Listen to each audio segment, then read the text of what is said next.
Hey, what's up, YouTube? I haven't done a Bible review in a long time. That's not because I haven't got new Bibles. I just haven't done a new Bible review. So um, I wanted to go ahead and do some Bible reviews. Will be updates on how a Bible is held up. I haven't seen many of those, so hopefully people are looking forward to that. I'm going to do on the ESV Clarion, the Cambridge Clarion, the Black Goatskin edition, to show how that held up after a year and a half of everyday use, as well with a Pip Minion that I completely abused in every single way, and how it held up.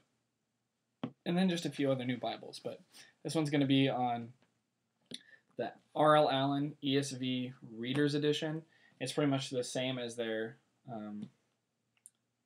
just standard ESV, I guess. I forget what it's called exactly, but this is the Reader's Edition. I mean, the font's a tiny bit bigger, and they've added a margin to it. Not much of a margin, but it's enough. So I'm going to show, this is my Bible that I read out of in the mornings and take notes out of and stuff, so I'm going to go ahead and show it to you. It's the Black Highland Goatskin. It's got 3 blue ribbons. I think it's like royal blue. Really pretty. I really enjoy them a lot, and it's got Allen at the bottom, English Standard Version, Holy Bible. I kind of wish Allen would do something kind of like how Schuyler has done, where it's, Allen, Holy Bible, and ESV in the middle. I kind of thought that would be cool, but I like the standard spine, definitely. But this one's a semi-yap as well. It's got that old-fashioned yap that some people really like it, some people don't, but this one has it.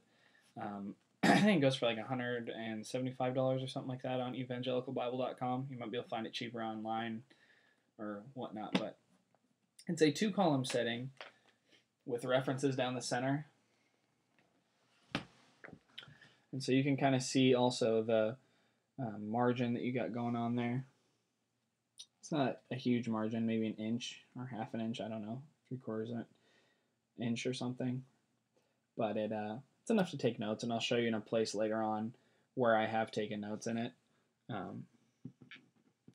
The references, if they annoy you and you want just a Reader's Edition, get something else, but they're helpful from time to time. You can also tell the line matching isn't very good, as you have on maybe the Schuyler and some of the new Crossway editions and R.L. Allan editions that are newer, where the line matching is better, but this is actually showing more see-through than you can see with the naked eye. But the leather, everyone always wants to know about the leather. It's a nice grain, it's smooth. This Bible is very flexible, just like all leather-lined Bibles are. It is leather-lined, it's not synthetic liner. See, Highland Goatskin. It's got the gilt edge all the way around. Not a double gilt edge line, but just a regular gilt line. And it's leather-lined, obviously, or else you couldn't do that without it breaking. So this is a little stiffer, the black one, than my wife's brown one that I'll show in a minute. It's by no means stiff, but it's stiffer. I don't know if that's just because I mostly just lay it on my desk and that's it, or if it has something else to do with something else. I'm not sure. But here's the inside again, if you can kind of see that.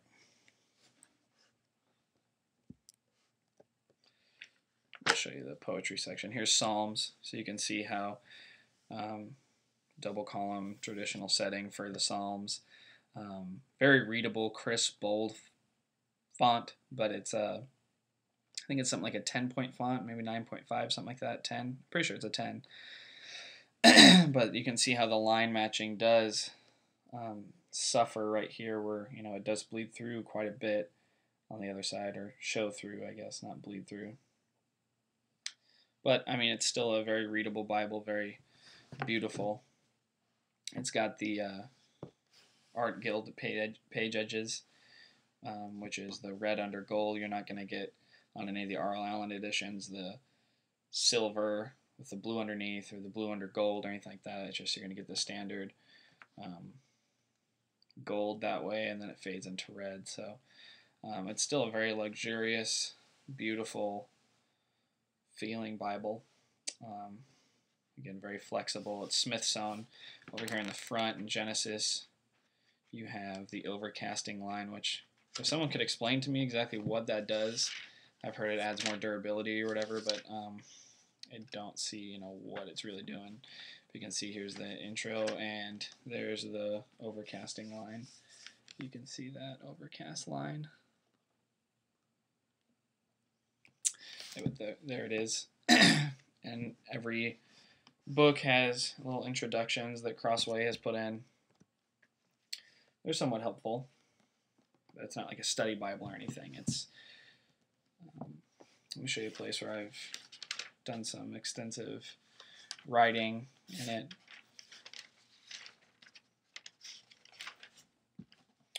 Alright, here's a place where you can see my usual technique is, underline and then write something on the side, and I always write this way. Just have a little bit more room. And you can see there, that it's showing through a little bit, but it's not bleeding through. I also use microns, micron pens, so they don't bleed through at all, the micron pens, unless you hold it down on the page itself. But let me show you here where I've highlighted also. In Romans, I've done a pretty good deal of highlighting, and I use a Z-Bright highlighters. They're pretty good for Bibles. They don't bleed through. They show through on Bible paper, but they don't bleed through. So there's a place. You can kind of see on the other side some places where I've also highlighted and written, obviously. So it does hold up pretty good. A traditional highlighter, let me show you a place where, if you highlight with something like this that you just get at the regular store, that will bleed through the page, not just show through. Here's a spot where I have verse 32. I highlighted that, and it bled through all the way onto the next page, which you can see right there. I don't know if it's showing up so well, but it actually bled through, not just showed through. So you've got that, but the paper holds up pretty well. Again, back down here, in the back you've got your concordance. It's not by any means a super extensive concordance, but you're not going to get a Strong's concordance in the back of your Bible here, but it's got a little thing, weight and measures, abbreviations, all that, concordance. It's got high quality maps in the back, and then your notebook in the back also. You can see that. College lined notebook paper. I think it's something like 30 or 40 pages. Something like that. So it's a great Bible, especially for the money you're paying for it. It's going to hold up. It's not going to fall apart. It's definitely a good thing. I like it a lot. Here's my wife's edition. I said I'd show you that. It's the brown. And there's something about the brown. I don't know if the leather is different or something. The way they treat it's different, but it feels so much softer, her Bible. It might just be that she uses it a lot more than I use mine and takes it places and everything, but it just seems so much more, floppy and limp and luxurious, the leather does. Could just be used more, I'm not sure. And it comes with the brown ribbons matching. Hers are a little longer than mine. I actually like that. I wish mine were longer. But exactly the same in the inside. Same Bible, identical. She does the same kind of note-taking I do. So yeah, let me show you side by side. Side by side, they're a good sized Bible. They're, good for preaching, sitting on a desk, all that kind of stuff. You sit on the pulpit, it's gonna fill up the pulpit pretty well. Good for everyday reading. And the grain on this one seems a little bit rougher on the black than on the brown, but both are very soft. This one I said feels a little bit more soft. You can just kind of roll this one up and it's not going to have the same kind of problem as this one where it sticks a bit more and you got to kind of push it down. So again, not a problem. They're both beautiful, gorgeous Bibles. Well worth the money. Our Allen's always worth supporting. Go to evangelicalbible.com and you will find those there, as well as many other great Bibles. If you're King James onlyist, they got tons of King James Bibles, of course. They have from Cambridge, Oxford, R.L. Allen, Trinitarian Bible Society, Crossway. They've got a bunch of different companies on there and publishers that publish great Bibles. Also, if you want, a little bit more better reviews with higher quality photos and higher quality video and extensive writing, go to BibleDesignBlog.com. That's Mark Bertrand. I don't know if I'm pronouncing his name right, but he's an author and a Christian and loves talking about how Bibles look and are constructed. So that's always interesting as well. Anyway, that's it for this. Go get 'em.